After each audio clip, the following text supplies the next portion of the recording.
அனைவருக்கும் வணக்கம். ஜாதகத்தில் புணர்வு தோஷம் என்பது எதனால் ஏற்படுகிறது, எந்த கிரகத்துடன் எந்த கிரகம் எந்தெந்த நட்சத்திரங்களில் இணையும் போது இது போன்ற புணர்வு தோஷம் ஏற்படுகிறது, இதனால் என்ன நன்மை என்ன தீமை என்பது பற்றி பார்ப்போம் வாங்க.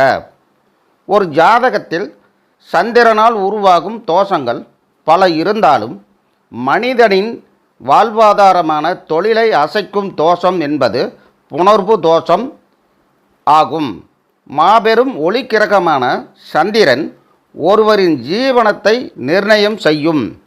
இருள் கிரகமான சனியுடன் சம்பந்தம் பெறும்போது தொழிலில் நிதானமற்ற நிலையை ஏற்படுத்தி விடுகிறது.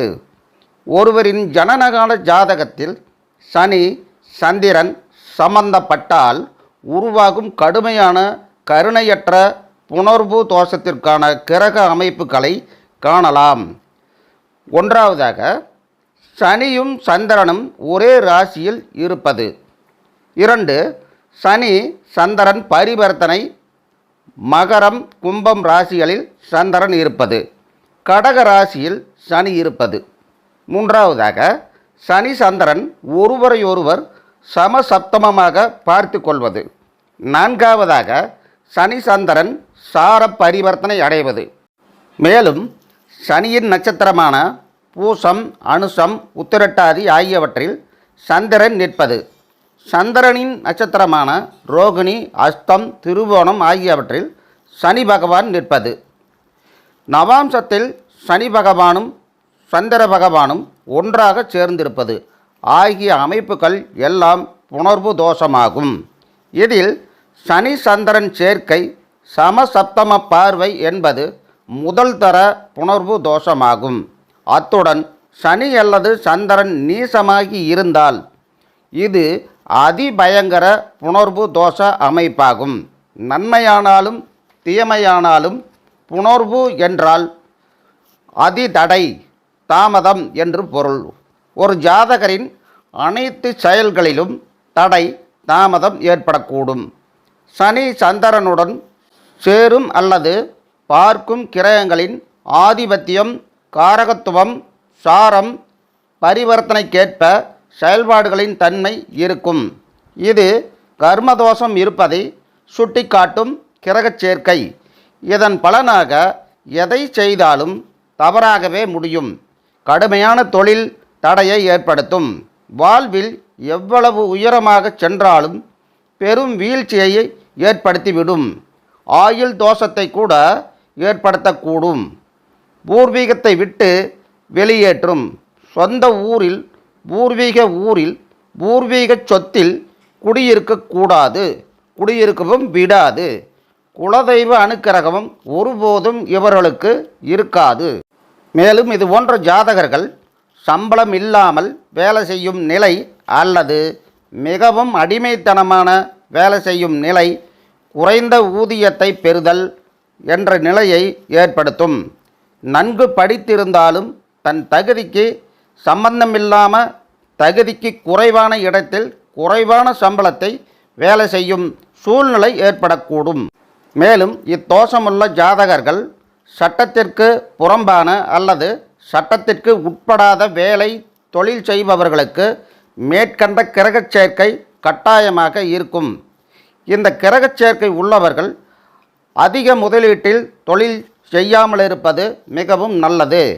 அவ்வாறு செய்தால் தொழிலில் எட்ட முடியாத பிரம்மாண்ட வளர்ச்சியை கொடுத்து மீள முடியாத திடீர் வீழ்ச்சி இழப்பையும் தரும். ஒரு சிலருக்கு 40 வயதாகியும் கூட சொல்லிக்கொள்ளும்படியான வேலை இல்லாமல் சூதாட்டம் திருட்டு என வாழ்ந்து கொண்டிருக்கும் சூழ்நிலை ஏற்படக்கூடும். நல்ல திறமை இருந்தும் சரியாக சம்பாதிக்காமல் வருமானம் இல்லாமல் இருப்பார்கள். மந்த கிரகமான சனி ஒரு ராசியை கடக்க 2.5 ஆண்டுகளாகும். ராசி மண்டலத்தை முழுமையாக கடக்க 30 ஆண்டுகளாகும். சனி ராசியை ஒரு முறை கடந்து முடிக்கும்போது வாழ்க்கையில் திடீர் திருப்பங்கள் ஏற்ற இறக்கங்களை நிகழ்த்தி கடின உழைப்பு கடமை கண்ணியம் கட்டுப்பாடு நீதி நேர்மை நியாயம் தர்மம் போன்றவற்றை கற்றுக் கொடுத்து விடுவார்.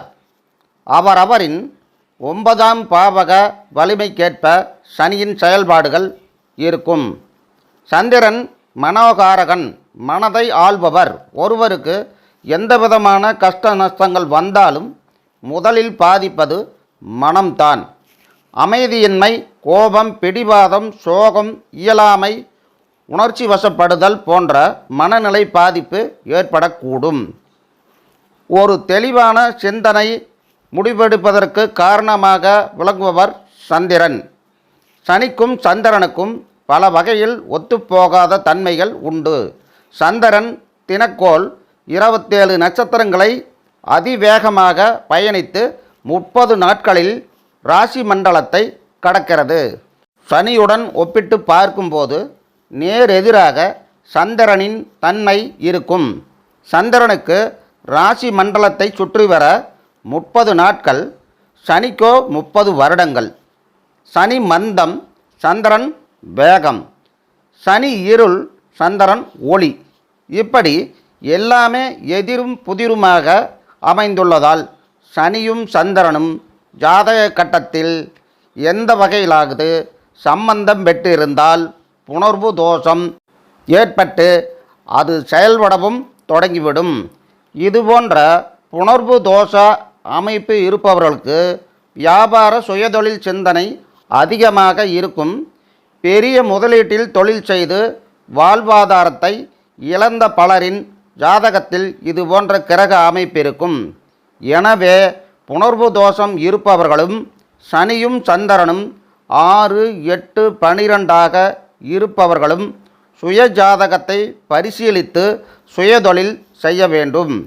புணர்வு தோஷத்தால் தொழில் தொடர்பான இடர்பாடுகளை சந்திப்பவர்கள் சனிக்கிழமை மாலை 4:30 முதல் 6 மணிக்குள் சிவபெருமானுக்கு 9 நல்லெண்ணெய் தீபமேற்றி வழிபட படிப்படியாக மாற்றமும் ஏற்றமும் ஏற்படக்கூடும். அடுத்ததாக புணர்வு யோகம் என்றால் என்ன என்பது பற்றி பார்ப்போம். சனி சந்திரனுக்கு குரு சம்பந்தம் இருந்தால் அது மிகப்பெரிய யோகம். இந்த யோகம் உள்ளவர்கள் தனிப்பட்ட வாழ்க்கை அல்லது பொருளாதாரத்தில் தோற்றுப்போகிறார்கள். ஆனால் நிச்சயம் புகழை அடைவார்கள். இதில் எந்த மாற்றமும் ஒருபோதும் இல்லை. குரு சந்திரன் சேர்ந்து அதை சனி பார்த்தாலும் மேற்கண்ட யோகத்தை அடைவார்கள். ஆனால் அந்த குரு சந்திரனுக்கு இடையில் கேது இல்லாமல் இருப்பது மிகவும் நல்லது.